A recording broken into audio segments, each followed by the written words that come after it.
Getting feedback on something visual is generally pretty difficult. Getting someone to be like, the image on the left above the fold, but the header, but they don't know how to use above the fold. And they're not using that language. You guys are using that language. They're not going to say, oh, H2 is actually they're not going to say that to you.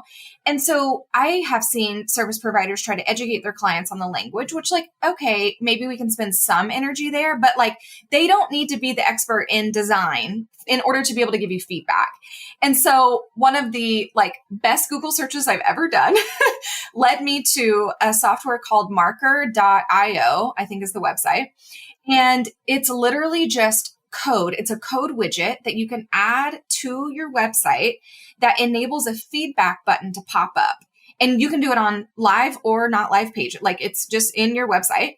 And your client can click the feedback button and they can submit whatever they need to say. They can attach their own screenshots. They can mark. So what happens is as soon as you click the feedback button, it does a screenshot of wherever you are on that page. So you don't even have to describe what you're looking at. It's a picture of it. You can mark up that screenshot, write as many notes as you want. But the cool part, again, because we're saying it's in the follow through, that is just the getting the feedback. But you managing that feedback, getting it to the right people on your team to make the changes, and then telling the client that the changes have been made can also be really clunky.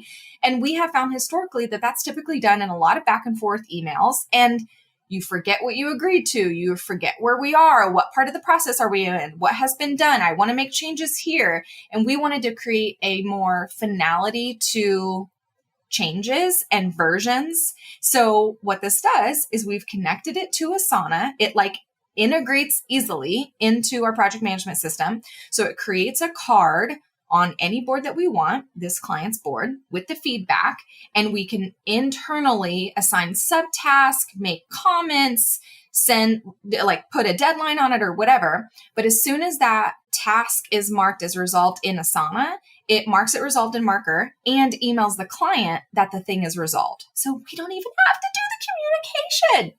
Yeah. And if you feel like you need to add additional comments of to explain how something's working, say it's a question, but you don't actually need to tangibly make a change, you can comment inside Marker and it'll email. And when it emails, it's showing it as connected to that very specific comment. Yeah. And so at the end of it, you can literally pull up a report of all the feedback they had and all the changes been implemented or marked as resolved.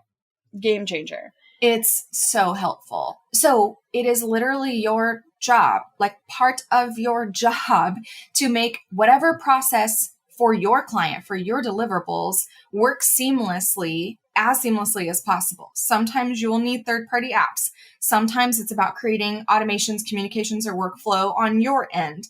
But really picking apart every aspect of this is crucial, because what I find, and this is a skill I learned from our favorite business book ever, Question Behind the Question, is that I've begun to take that skill elsewhere.